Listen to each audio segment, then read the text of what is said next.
Welcome and thanks for joining us. My guest today is Nick Saki, the Federal Chief Technology Officer at Pure Storage. Nick, good to have you on. Thank you, Tom. Very good to be with you this morning. So, our topic is the modern data experience. And of course, all you hear about in government is data driven decision making, how to deal with large data sets, Internet of Things data, data. And so, it's an important topic. But the word modern data experience is not one we hear routinely. What is Pure Storage's view of that, what that means in the federal context?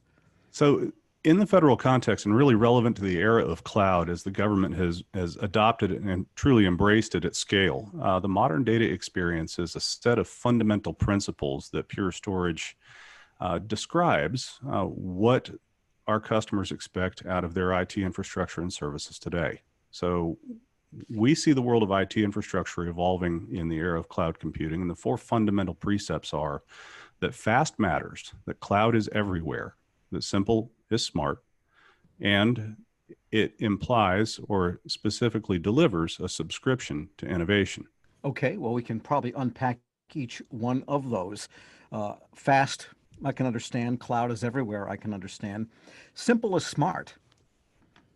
Well, one of the big attractions to cloud infrastructure and cloud everything as a service is that there's a tremendous amount of simplicity that is afforded to the customer for deploying new services, for expanding the scale of their infrastructure, and it's all push button easy. And from our founding as a company, Pure Storage made simplicity and the ease of deployment and ease of use a cornerstone of how we engineer our technology.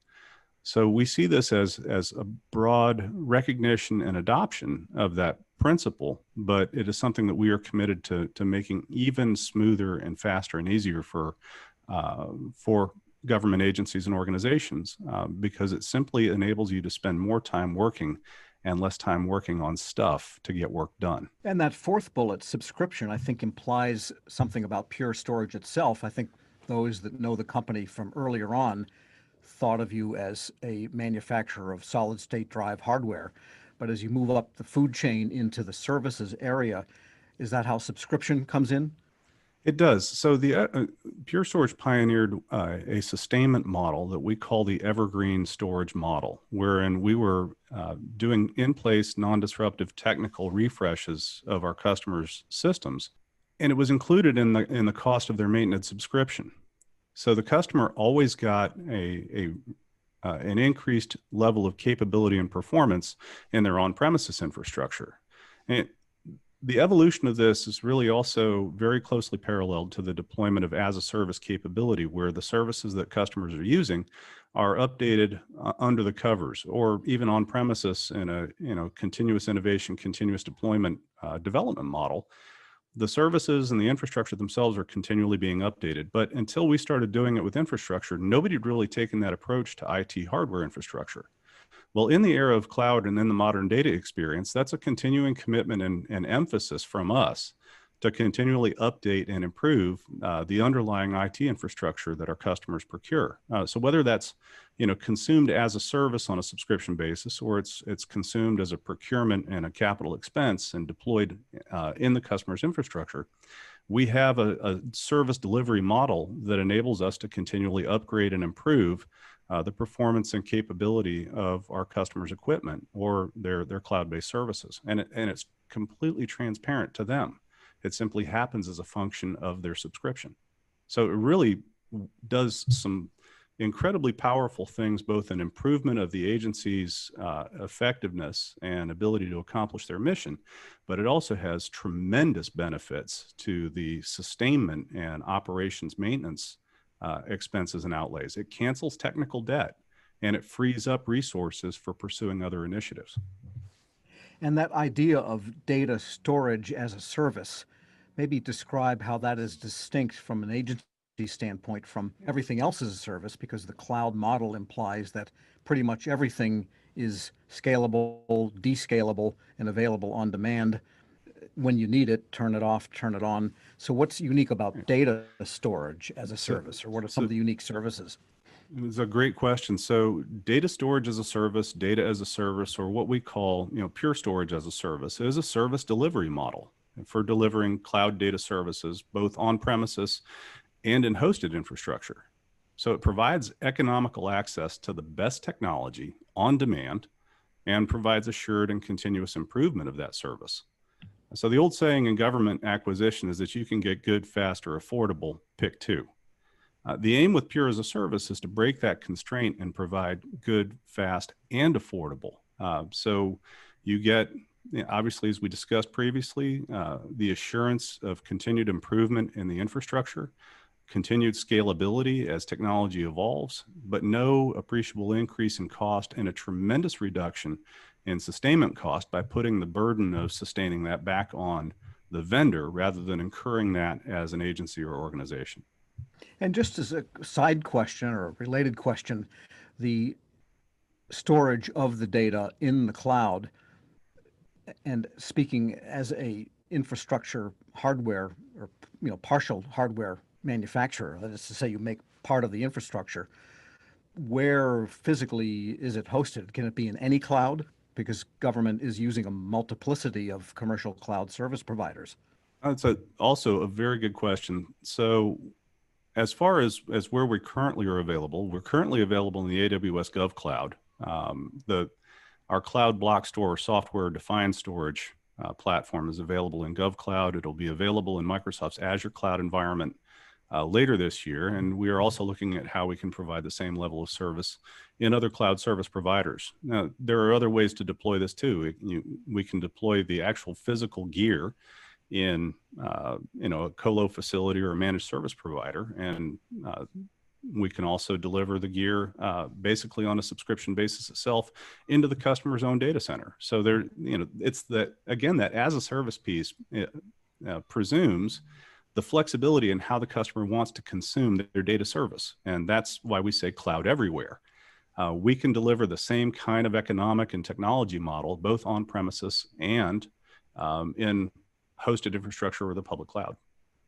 And that gets into the question, and you touched on it briefly earlier, that is the capital expenditure, CapEx, versus the operating expenditure model. And pretty much the whole trend in modernization of IT throughout the federal government is to, and cloud is a big, big part of this, is to try to get away from that CapEx model, which is characterized, in data center investments and storage arrays and all of the other rest of it, servers and so on. And so can this infrastructure model that you've described, almost infrastructure as a service in some sense, help agencies make that transition to the OpEx model, which again, in theory, frees up money for further development of innovation? Absolutely. So you hit the nail on the head. It is Pure as a Service is fundamentally an infrastructure as a service model. And to a lesser extent, a platform as a service model, but very much we're focusing on delivering the core capability that agencies and organizations require to run their application services, to drive their agency and make that data-driven decision-making and data-driven operations a reality. So one of the great things about FedRAMP particularly is that it puts that level of cloud consumption and that assurance of cloud and that assurance of security compliance, the onus for that falls back on the vendor. But the assurance that whatever is being procured by the government agency is that it meets the same security and compliance standards as if they deployed or built an infrastructure solution on their own. So, and two, the acquisition rules that would pertain to consuming that are also being honored. So there's no risk to a government agency consuming a commercial cloud service from a commercial vendor such as Pure Storage or anybody else. So this frees the government agency to rapidly choose and deploy best of breed technologies on demand and consume them at quantities that make sense today. And as you said, provides the assurance of either expansion or contraction tomorrow as needs change. And the last part about it that I think is very important is that it helps agencies avoid vendor lock-in, because at every element of that stack, from the infrastructure layer all the way up through the application, the agency has the flexibility to adopt either a better performing piece of technology or a more affordable piece of technology and move through a technology lifecycle that is no longer fettered by either technical boundaries or barriers unique to a particular vendor, or an economic model that locks them into sustaining something that they no longer need or isn't performing well anymore. It's that technical debt aspect. So as a service effectively commoditizes IT infrastructure to a utility model like telephone, electricity, or water. And given the ability to reduce or terminate that subscription as the needs of the organization change, it effectively cancels any technical debt. And since the service model requires the vendor to continually update the technology as well, it dramatically reduces that programmatic sustainment burden. So the great thing about Pure Storage is Pure as a service model, or PaaS as we call it, is we can provide the same experience, as we said, either in the cloud or in the customer's own premises. So the customer gets 360 degrees of freedom, and eliminating the constraints about how then do I address those workloads that may never be able to leave the government domain. And how do we provide that interoperability and that interchange of data seamlessly across the infrastructure? So it really enables the government to start managing IT as a service, or really everything as a service, and be, to an extent, their own cloud provider, because the government's always going to have a very large on-premises footprint. It's just a byproduct of being the largest data collection organization in the world, as well as being the oldest IT enterprise in the world. And then how do we make sense to leverage those capabilities that we can consume as a utility computing service outside of our own domain?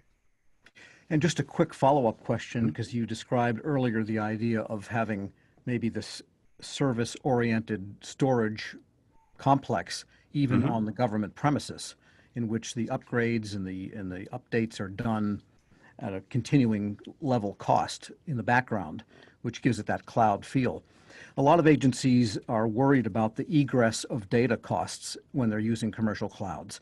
So then would it be possible to have that on-premise cloud storage, so to speak, blended with commercial cloud for other services, such that they could get the benefits of clouds for those services, but get the benefits of low-cost data egress from their own nearby infrastructure?